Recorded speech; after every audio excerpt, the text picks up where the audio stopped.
So now, Edo State government claims to be fighting cultism, but majority of the public office are being held by cultists. So not be allegedly. So you see anti-cultist sector in Edo State. Majority of the cultists na F1.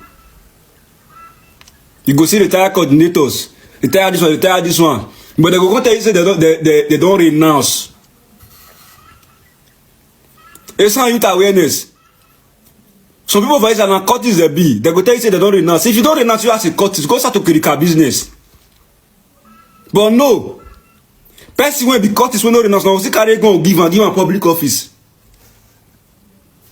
You're never really serious for this country, Shao. You claim to be fighting security, but you forget the person when be say you don't do crime before because they tell you say you don't repent, you carry go give and again. If this video triggers any of you when we say I talk this video about may una allow me personally, make government allow me, do personal investigation for those sector when I make sure. If many of them no go jail, I no be Emmanuel.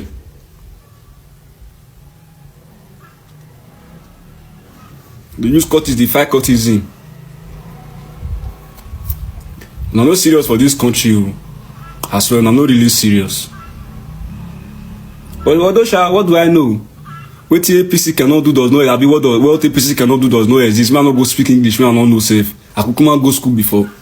But now stop all this rubbish when they do for this country. You don't use cultists to fight cultism. Look for clean people who don't first shoot gun from one side before because they tell you say don't repent. You go carry gun give them again. I'm not serious for this country, mostly for those things. I'm not really serious. I don't do role models. I don't do any of that. Oh, that dude is my inspiration. That lady is my inspiration.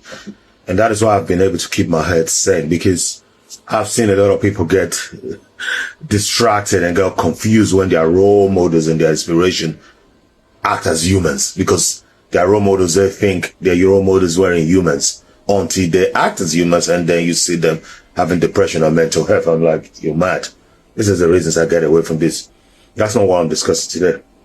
You see, growing up, no dudes from secret courts, the school confraternity, whether EIYE, Buccaneer, EIYE, MAPHITE, any of them, none of them inspired me or inspired me at all. None of them were my role models. What they instilled in me was fear, was deadly fear.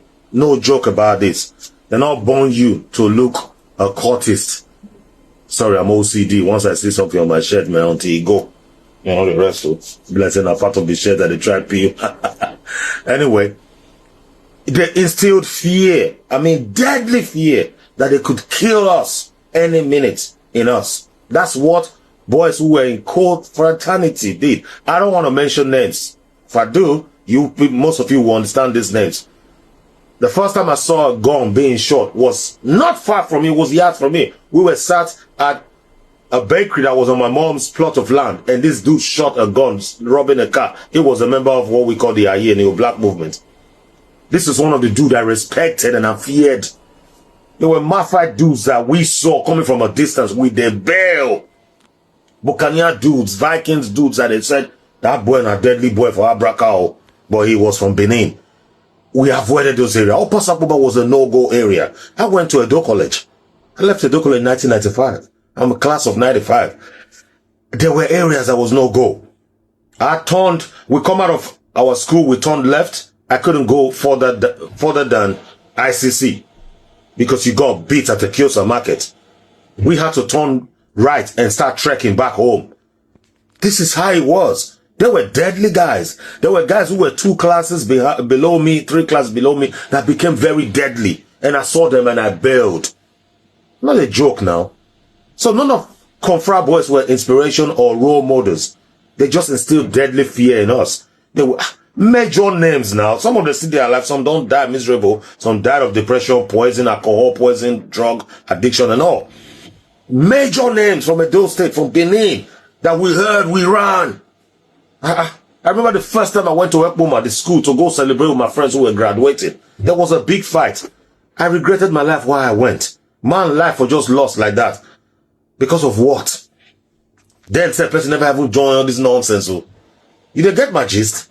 So these things are no inspiration for anyone. And looking at how confraternity has become now, It just bothers me that so many illiterates, so many street touts, drug addicts are in there, criminals hiding under the guise of confraternity.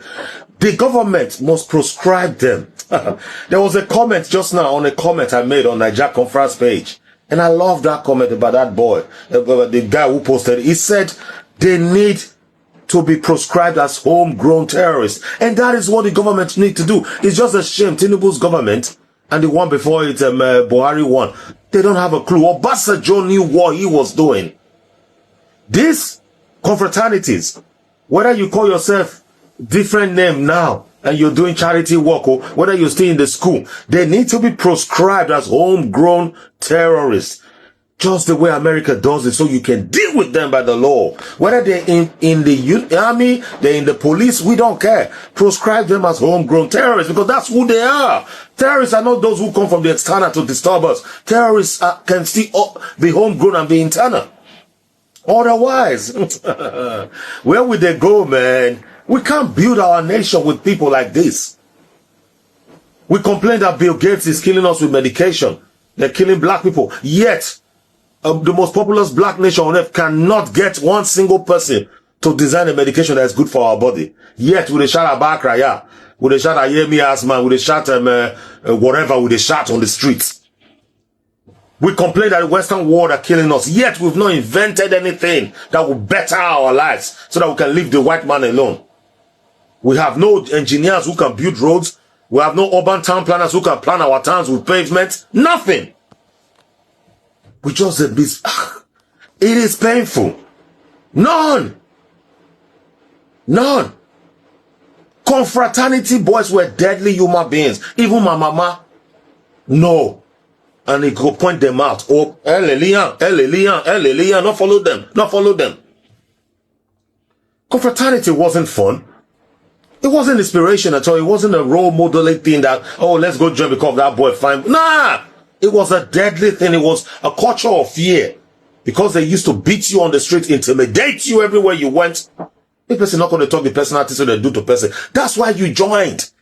And when you joined, you then realize, oh my God, I've made the biggest mistake of my life. You now joined idiots and scumbags as Siamese twins. So when one fool go cause wahala there now, you were there, you ask JJJ, they read your book, it don't concern you. I'm not boasting.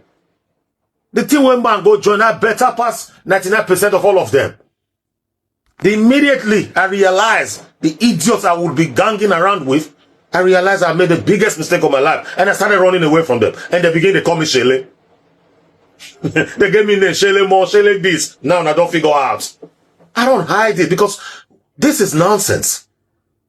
Benin Club was what I wanted to join. Motel Benin Plaza, all those, they are big boys club.